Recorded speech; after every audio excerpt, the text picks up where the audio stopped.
buenos días tengan todos ustedes. Hoy viernes vamos a escuchar las preguntas y respuestas del presidente por el NAI en la campanita. Gracias. No hay ninguna prohibición del que quiera comprar las vacunas, solo pues que nos presente el contrato de la compra y que la vacuna sea de calidad Lo había dicho. y que nos diga para ordenar en dónde las van a aplicar, para embonar, ensamblar con el Plan Nacional y ya no volver a vacunar a quienes ya estén vacunados. Esto sí sucede, que estas empresas o los gobiernos estatales consigan la vacuna antes de que nosotros vacunemos. De todas maneras, si en mayo, en junio, ellos consiguen la vacuna en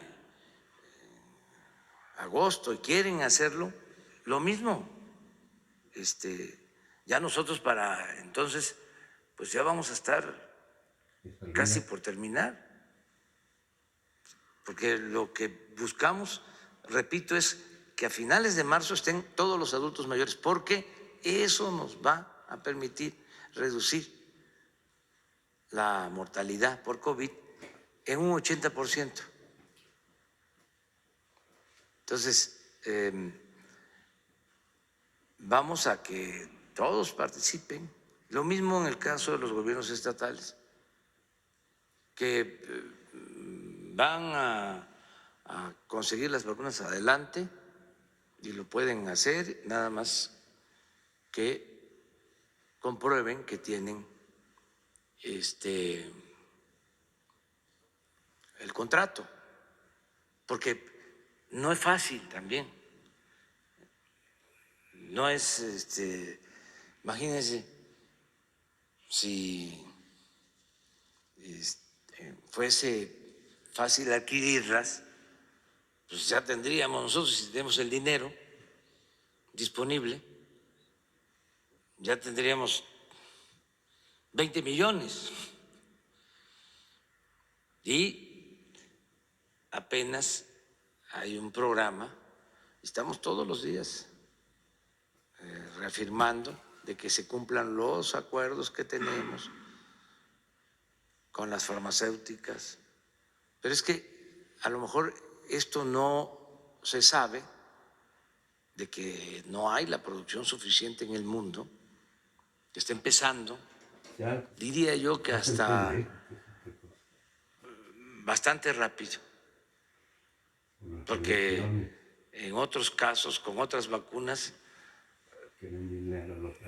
descubrirlas lleva más tiempo y luego la distribución, lo mismo. Ahora vamos hasta a prisa, pero de todas maneras es una pandemia, esto está afectando a todo el mundo, a millones de seres humanos en todo el planeta. Entonces, la capacidad de producción pues no es suficiente. Y, por ejemplo, también lo preguntaba por la utilización de algunas instalaciones que pudieran ser, que a lo mejor, tal vez, por ejemplo, en lugares como la Ciudad de México, en otros lugares, si el gobierno no tuviera espacio para que se pueda llevar a cabo la vacunación, sí puede participar también de esa manera. Por eso lo preguntaba un poco como en conjunto sí, con el gobierno claro federal. que sí, todo el apoyo. Pero ahora no tenemos problema. Qué pendeja vieja. Por ejemplo, en el caso de Campeche, están las escuelas, pero también las unidades médicas rurales del IMSS Bienestar. Hay 80 hospitales del IMSS Bienestar y cada hospital que está ubicado de manera estratégica. Tiene a su alrededor 40, 50 unidades médicas rurales en comunidades pequeñas. Entonces, en estas unidades médicas rurales hay un médico, hay 2 auxiliares de salud, enfermeras. Entonces, estos son los sitios de vacunación. Nada más el IMSS Bienestar tiene como 3.500 unidades médicas rurales. Imagínense cuántas clínicas familiares tiene el seguro, el ISSSTE, los centros de salud. O sea, hay instalaciones pues, suficientes. De todas maneras, si faltaran, se recurre a empresas o donde estén los sitios pues, para vacunar. Gracias. En este mismo tema preguntar, bueno, se ha visto en los últimos días máximos en cifras de contagios y de fallecimientos. Si bien ya han explicado que los reportes que se dan de diferencia de 24 horas no es que quiera decir que necesariamente los fallecimientos o los contagios se dieron en esas 24 horas, se confirman, pero se ha visto un incremento y preguntarle al doctor Hugo López-Gatell sobre este asunto. ¿Qué han observado ustedes en torno a las posibles causas de este incremento de casos y de fallecimientos que se ha dado después de que inició este año? Tenga que ver con fiestas, con vacaciones, ¿qué es lo que pudiera estar detonando estas cantidades que se han dado pues exponencialmente, que han preocupado al país? No sabe los periodistas, pero sea superintendente. No hacen caso omiso. Con gusto, gracias por la pregunta. Ha preocupado no solo al país, sigue preocupando a todo el mundo. Cuando vemos las curvas epidémicas de los distintos países, de todo el mundo, en particular en este momento en la región europea, tenemos varios países que tienen un incremento vertical, una línea vertical de ascenso en la cantidad de casos. Línea vertical, para referencia general, me refiero a que cuando uno pone en estas gráficas, en las curvas epidémicas, el aumento de casos día por día, se va viendo que aumentan de una manera sumamente acelerada. En nuestro país, quizá podemos, si son tan amables, poner la curva epidémica de casos estimados, que es el punto de partida. Podemos ver cómo tuvimos hasta el momento 2 ciclos epidémicos. El primero que empezó en febrero, el 28 de febrero, y llegó a un punto máximo en que cada semana teníamos más casos comparados con la semana previa, hasta la semana 39 de 2020. La semana 39 del mes de julio. Y eso es exactamente, si me prestan un micrófono.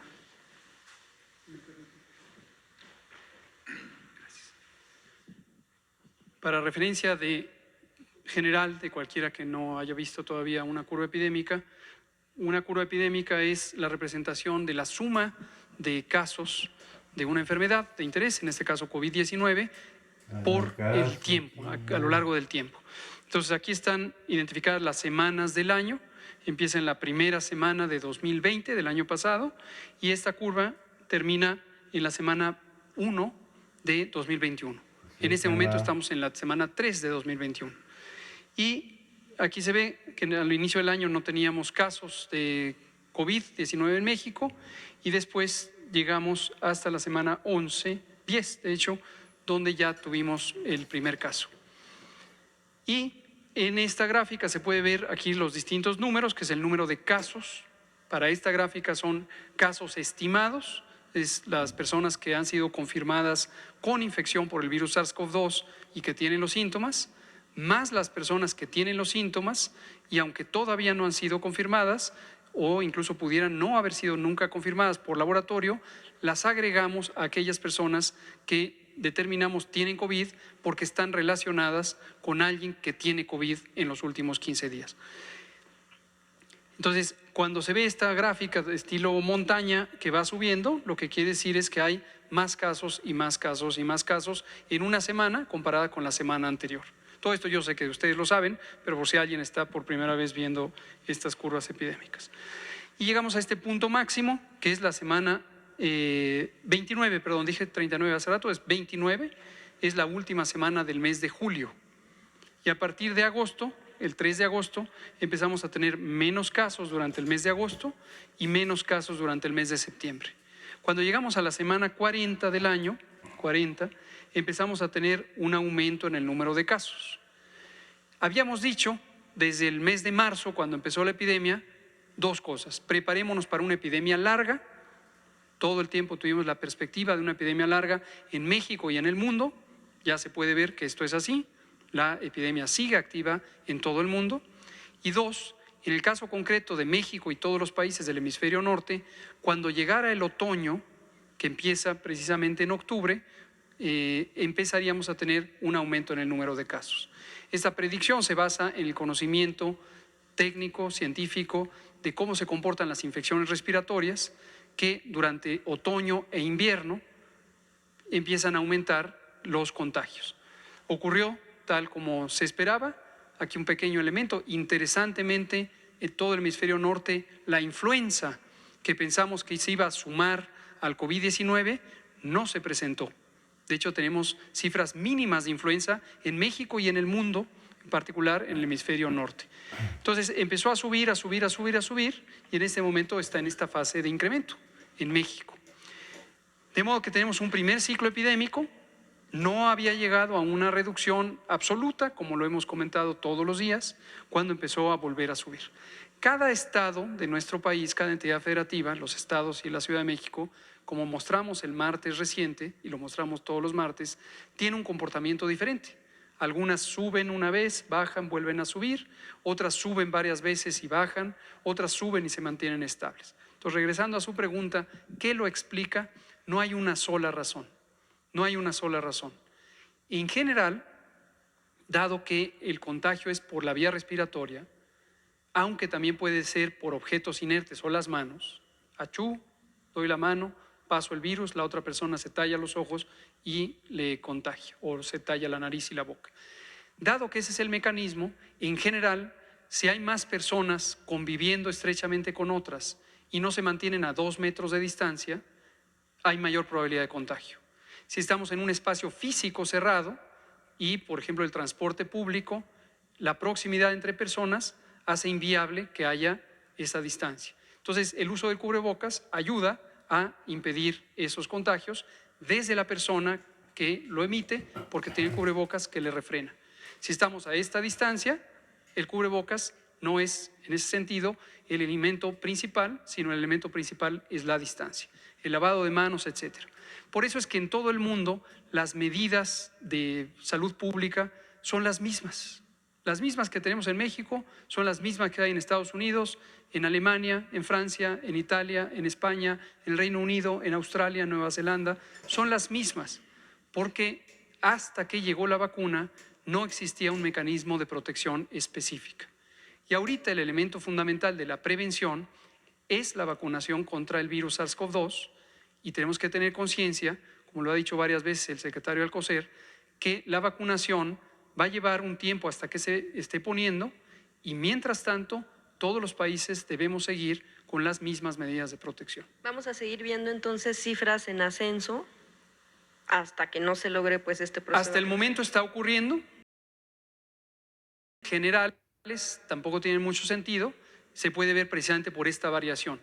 Varios países europeos tuvieron un pico, este es el pico epidémico, un ascenso durante el mes de abril y mayo, y después bajó, y todos estábamos muy contentos de que ya tenían una transmisión mínima, y llegó el otoño y volvieron a tener. Hay países que han tenido 3 curvas epidémicas, algunos hasta 4 curvas epidémicas, como pasa con nuestras entidades federativas. Entonces, no hay una predicción general. La epidemia sigue activa y hay que monitorearla todos los días. Gracias. Presidente, ya nada más en un segundo tema, sin ánimo de hablar del proceso electoral que está actualmente, y ni tampoco de candidatos, ni partidos, ni nada, pero sí por la cuestión del precedente que se sienta.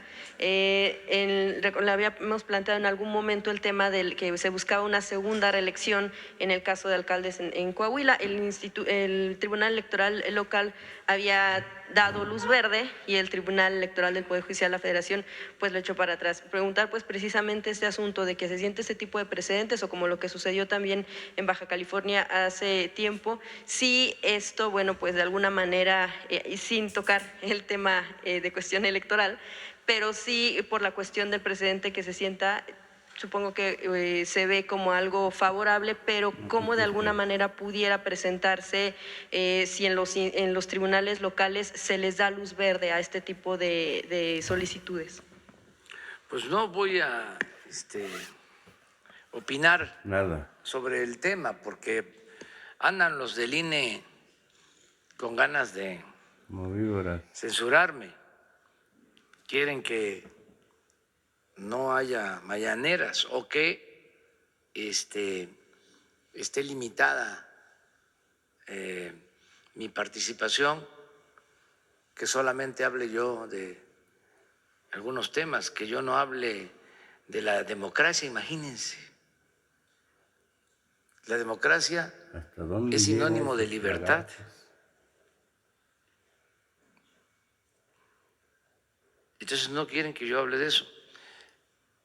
Entonces vamos a esperar a ver qué resuelve el Tribunal Electoral. Así que sí.